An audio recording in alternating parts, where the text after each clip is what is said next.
Welcome to The Burning of the Midnight Lamp, where we are dissecting music history, album by album, and track by track.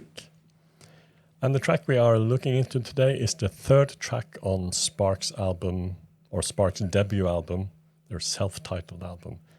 And the track is called Roger.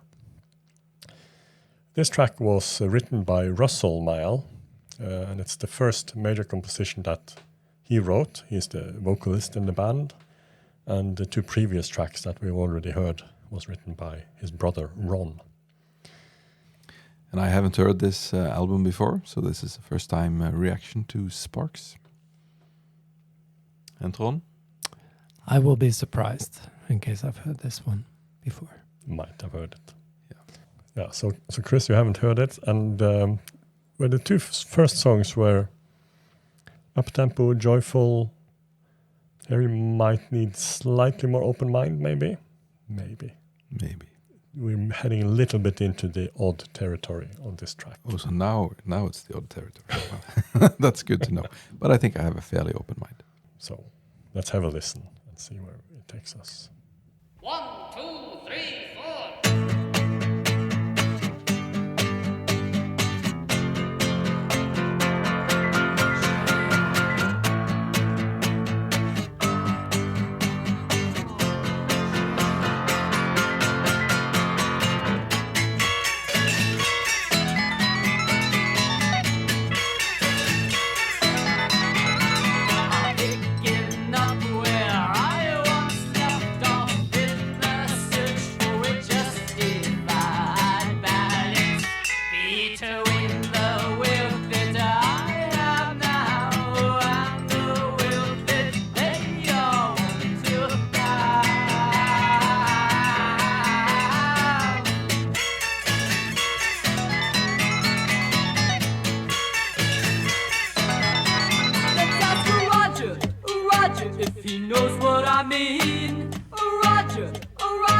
Let's take your suit.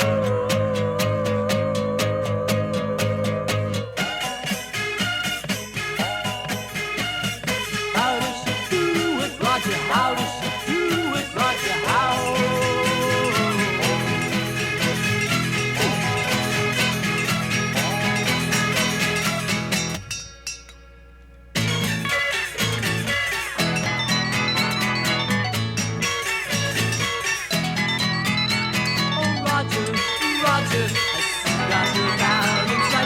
Roger, I ask you, Roger, has she got the balance for you? Has she got it?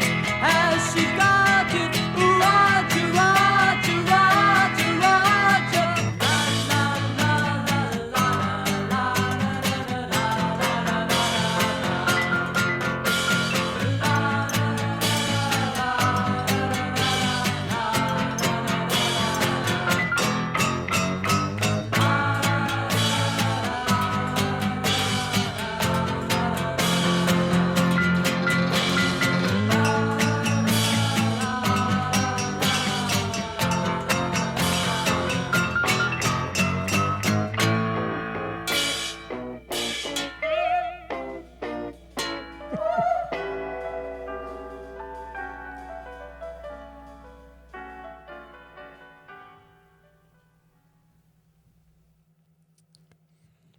Roger, the third track. Yes. Was the balance right for you, Tom? The balance was perfectly fine. I also, because you mentioned in the introduction for this album that this was the song that Todd Rundgren's girlfriend Particularly liked. And I just love the fact that it's this song.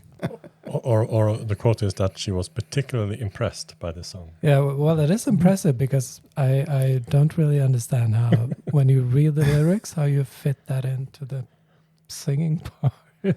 Well, as we mentioned before, both Ron and Russell Mile, they both commented on each track in the sleeve for the remaster of this, or some box or something like that. Ron said, "I don't understand this song. Ask Russell." So you're not alone there, Ton, not understanding this song. No, it's abstract painting with the lyrics that are somewhat literal but doesn't make any sense.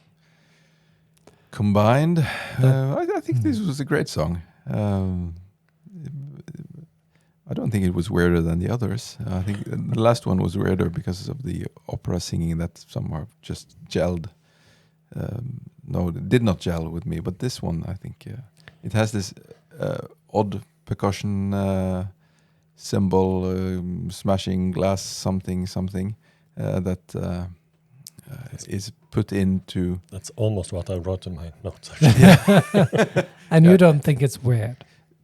No, well, it is weird, but it fits. But parts of it are more standard. You know, the guitar opening and the guitar opening is great. La la la, or something that he sings in the end. It's almost a bit glam rock-ish, both the sound and the production of the la la la. You know, that's more early 70s, and but it's those oddities that take this into a more psychedelic territory, more Syd Barrett-ish, where he like the vocal is on a completely different recording, just being spliced on top of. Someone actually mentioned that it is a little reminiscent of early Brian Eno solo work. Yes, I can see that. Yeah, and here even come the warm jets. Even that guitar is.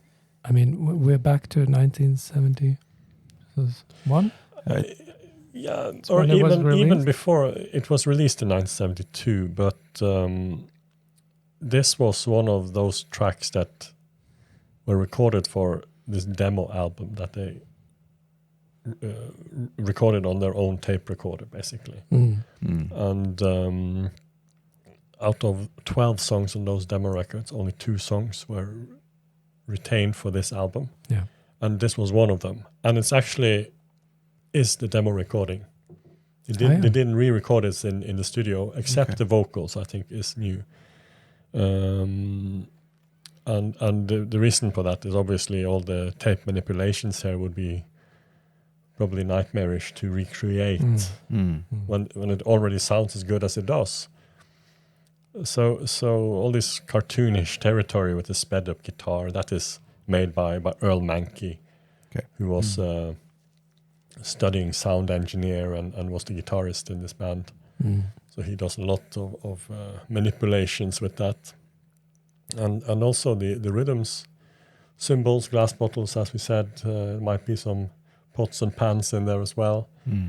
And it was cut up and put together in what has been mentioned could be even considered early sampling, very early sampling, and not unlike the way that hip-hop beats were structured.